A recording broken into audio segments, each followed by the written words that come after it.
We uncover how Islam's arrival in Somali shaped its people genetically, tracing origins, migration, and cultural integration over centuries.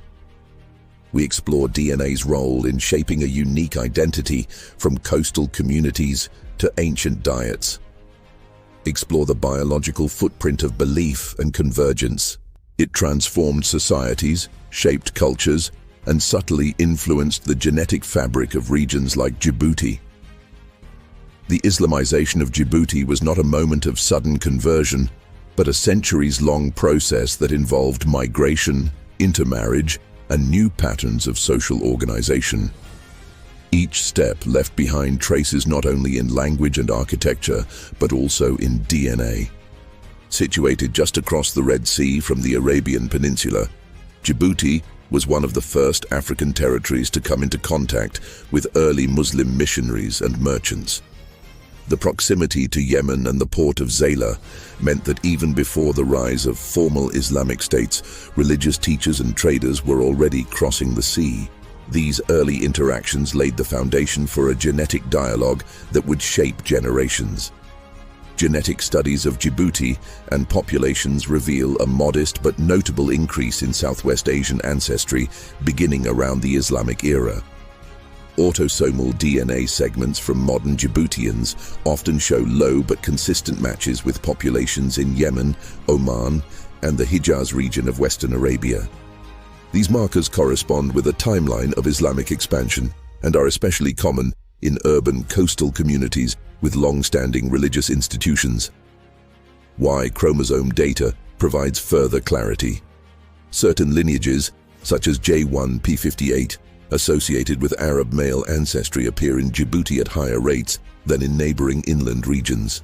This supports the theory that male-mediated gene flow occurred during or shortly after Islam's arrival. In many cases, Arab traders and missionaries married local women and settled into the social fabric of port cities like Tajura, Obok, and Djibouti City. However, the genetic imprint of Islamization goes beyond the Arabian Peninsula. Islam's arrival also brought Djibouti into broader networks of the Islamic world, reaching East Africa, Persia, and even South Asia. As a result, some coastal Djiboutian populations also show trace ancestry from regions like Gujarat, Balochistan, and the Hadramaut. These were areas with vibrant Muslim merchant communities who often traveled, settled, and intermarried wherever they conducted trade. Mitochondrial DNA analysis suggests that this mixing wasn't one-sided. Female lineages of Southeast Arabian and Persian origin appear sporadically in Somalia's coastal populations. This counters the assumption that Islamic contact was solely male-driven and reinforces the idea of families migrating, not just traders passing through. These women may have come as brides, household members, or religious scholars' wives, and their descendants today carry their legacy in their genomes. The social structure of Somali and Djiboutian Muslim communities also played a role in genetic transmission. Islamic principles of inheritance, marriage, and kinship reorganized local society in subtle but significant ways. Endogamy, marrying within one's clan or religious sect, became more prevalent in some communities. Over time, this reinforced certain genetic lineages and reduced the introduction of outside DNA, especially in conservative inland settlements. Conversely, port towns and centers of Islamic scholarship became melting pots. Scholars from Mecca, Medina, Cairo, and Damascus traveled through the Horn, establishing awiyas and madrasas. In these cosmopolitan hubs, intermarriage was common and encouraged as a way to form alliances and spread religious influence. The genetic result is a higher diversity of haplogroups and rare alleles in portside families compared to those in the highlands. One fascinating genetic clue tied to the Islamic era involves immune system genes. With increased trade and pilgrimage came new pathogens. Communities frequently exposed to travelers from across the Islamic world had to adapt to an evolving microbial landscape. Geneticists have identified variations in HLA, human leukocyte antigen, genes among coastal Djiboutians that reflect these pressures. These variants improve immune recognition of foreign pathogens, a trait likely reinforced through centuries of contact with pilgrims and sailors. Another area of genetic impact is in metabolic adaptation. The Islamic dietary shift, reduction in pork consumption, fasting practices, and reliance on dates, grains, and milk may have influenced gene expression over generations. Epigenetic studies suggest that fasting during Ramadan, practiced consistently over centuries, could have long-term effects on how genes related to metabolism are regulated. While still a developing field, this raises intriguing questions about how religious behavior might shape gene expression across time. Language and oral history also support the genetic findings. Many Djiboutian families, particularly those in clerical or scholarly lineages, trace their ancestry to Yemen or Hadramaut.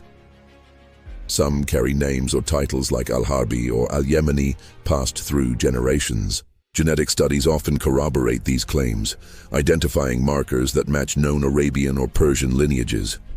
Such alignments between oral and biological records lend credibility to local historical memory. Yet the impact of Islam in Djiboutian genetics is not just about who came and stayed. It's about how local communities responded. Islam didn't erase indigenous identity. Instead, it layered upon it. Cushitic languages remained strong, traditional clan systems adapted, and pre-Islamic customs persisted within an Islamic framework. This created a hybrid cultural and genetic environment, part African, part Arabian, wholly unique. Today, the legacy of Islam is evident in more than just mosques and madrasas. It lives in the cells of the people. Genes pass quietly through generations, telling stories of teachers, traders, travelers, and converts. Djibouti's DNA reflects a faith, not just inscribed in scripture, but inherited through the ages. By exploring the genetic imprint of Islam in Djibouti, we gain more than historical knowledge. We glimpse the biological footprint of belief, proof that ideas and migrations don't just shape minds, but bodies too. Islam in Djibouti wasn't a conversion. It was a convergence, one that still pulses through the genes of a nation where sea, sand, and spirit have always been one. Long before writing, kings, or colonization, the people of Djibouti were defined by what they ate. Food wasn't just sustenance, it was survival, identity, and adaptation. And while ancient diets may seem lost to time, a surprising new source is rewriting this history: microbial DNA. Hidden in dental calculus, buried in gut microbiomes, and preserved in sediments, the bacteria that once lived in and around Djiboutians are revealing secrets about what they ate and how it shaped their evolution. Recent advances in metagenomic analysis have made it possible to extract ancient microbial DNA from archaeological samples in the Horn of Africa. In Djibouti, calcified plaque from human remains, once thought to be useless, has become a treasure trove of information. These microfossils hold traces of ancient food particles, oral bacteria, and even DNA from long-extinct plant species. When decoded, they offer clues not only about ancient diets, but about how those diets influenced human biology over thousands of years. The diet of early Djiboutian populations was shaped by their environment: semi-arid plains, salty lakes, and a rugged coastline. For inland pastoralist communities, the diet relied heavily on milk, meat, and blood from camels, goats, and sheep. This protein-rich, carbohydrate-poor diet left its mark on their teeth and bones. Microbial analysis shows a lower presence of Streptococcus mutans, the bacteria associated with tooth decay, likely because low sugar intake limited its growth. But coastal populations ate differently. Fishing communities consumed large quantities of marine protein, shellfish, and seaweed. Dental remains from sites near Tadjoura contain traces of marine microfauna embedded in dental calculus. These not only confirm the consumption of sea products, but suggest a sophisticated understanding of tidal rhythms and seasonal harvesting, knowledge encoded in oral traditions that are still remembered today. Microbial DNA also indicates occasional consumption of wild grains and desert plants. Seeds of sorghum, acacia pods, and salt-tolerant greens like Swedia fruticosa were found in the gut microbiota of individuals dated to several thousand years ago. These hardy plants, often overlooked in historical narratives, provided crucial micronutrients during dry seasons.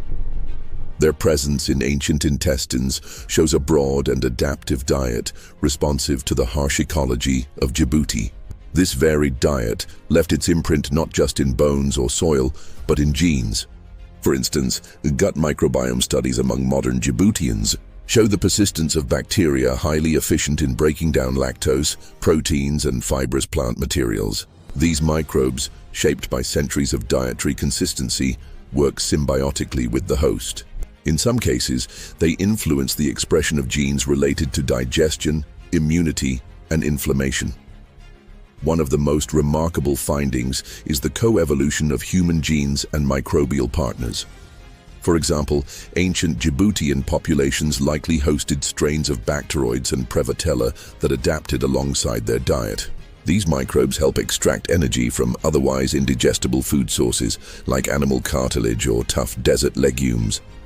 In response, human digestive genes fine-tuned enzyme production to support these microbial allies. This relationship has modern implications. As urbanization and westernized diets increase in Djibouti, the traditional microbiome is under threat. Studies show a decline in microbial diversity among urban children compared to rural nomads. This loss doesn't just affect digestion, it may influence immune system development, allergy risk, and even mental health. Understanding ancient microbial DNA helps establish a baseline for what a healthy gut once looked like in this region. In addition to digestion, microbial DNA offers insights into disease. Ancient remains from Djibouti's burial sites show the presence of pathogens like Helicobacter pylori, Salmonella enterica, and certain parasitic protozoa. Their detection in skeletal remains reveals not only what diseases afflicted early populations, but also how genetic resistance evolved. For example, variants in the TLR4 and NOD2 genes, which regulate immune response to gut pathogens, appear at higher frequencies in Djiboutians than in some neighboring groups, possibly due to long-term microbial exposure. Some of these microbial signatures even hint at food preparation techniques. The presence of heat-altered starch granules and fermented milk bacteria in ancient dental calculus suggest cooking and fermentation were common practices.